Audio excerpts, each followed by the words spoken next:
मात्र आता अजित पवारांचे ते गोडवे गाळत आहेत. एक प्रकारे शिवाजीराव पाटील हे राष्ट्रवादीकडून लोकसभा पुण्यामध्ये लढवणार आहात काय, कारण त्या पद्धतीने संकेत मिळतात. हे बघा, आपल्याला माहिती आहे की पालघरच्या ज्यावेळेला लोकसभेची जागा ही शिवसेनेला देण्यात आली त्यावेळेला भाजपचे उमेदवार सुद्धा आम्हाला दिलेले होते. ते शिवसेनेमध्ये सहभागी झाले आणि त्यांनी जर लढवला त्यावेळेला जशी एकी होती सेना आणि भाजपची, तीच एकी आता आमची शिवसेना आणि भाजपमध्ये आहे आणि त्याच्यामुळे असा काही प्रश्न येणार नाही. आपण काही काळजी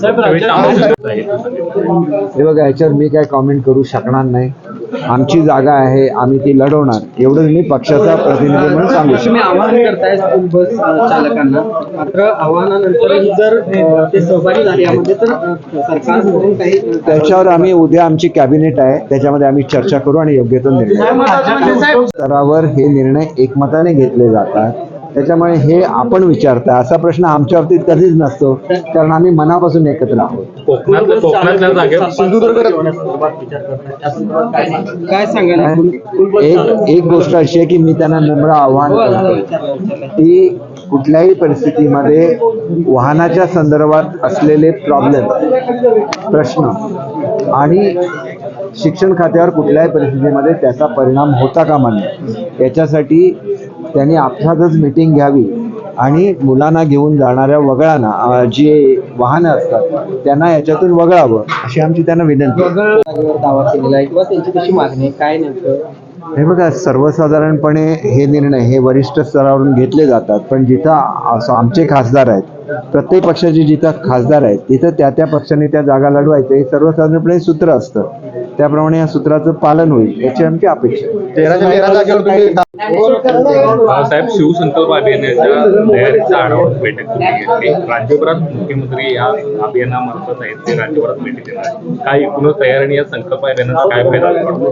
हे संकल्प अभियान होत असताना महाराष्ट्रामधले सर्व प्रतिनिधी हे कोल्हापूरमध्ये येतील आणि या ठिकाणी प्रतिनिधींची वेगळी सभा असणार आहे. म्हणजे कार्यकर्त्यांचा तो मेळावा आहे हा स्वतंत्र असेल आणि त्याच्यामध्ये महाराष्ट्रातून आलेले कार्यकर्ते आणि कोल्हापूरमध्ये असलेले कार्यकर्ते यांची एक संध्याकाळच्या वेळेला सभासुद्धा होणार आहे. तर या दृष्टीने कोल्हापूर होस्ट जिल्हा असल्यामुळे महाराष्ट्रभरातून आलेल्या प्रतिनिधींचं स्वागत करणं हा एक भाग झाला आणि दुसरा भाग हा जी जाहीर सभा होईल त्याला सगळ्यांनी उपस्थित राहणं हा दुसरा भाग आहे. आणि त्याच्यामुळे प्रतिनिधी सभांना फक्त प्रतिनिधी असतील आणि जाहीर सभेला सर्व कार्यकर्ते आणि इतर नागरिक सुद्धा असतील. असं सर्वसाधारणपणे याची तयारी आहे. तारखा अजून निश्चित व्हायच्या आहेत, कारण लोकसभेचं अधिवेशन एक दिवस अगोदर आल्यामुळे कदाचित तारखांमध्ये थोडासा बदल होईल. तो मुख्यमंत्री महोदय याच्या संदर्भातला अंतिम निर्णय घेतील.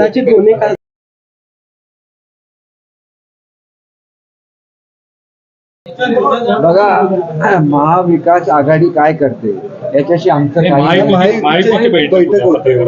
सगळे प्रमुख नेते या बैठकीला आले. त्यामध्ये काही जागा वाटप याच्याबद्दल मला काही माहिती नाही. ज्याची माहिती नाही त्याच्याबद्दल उगाच बोलणं योग्य नाही. सगळीकडचे दौरे करून देईल. खरं तर ही युती तुटण्यामागे त्यांचा सुद्धा मोठा वाटा होता, याचा जनतेला कळायला लागलेला आहे आणि त्याच्यामुळे बाळासाहेबांच्या विचारापासून आता ते लांब झालेले आहेत.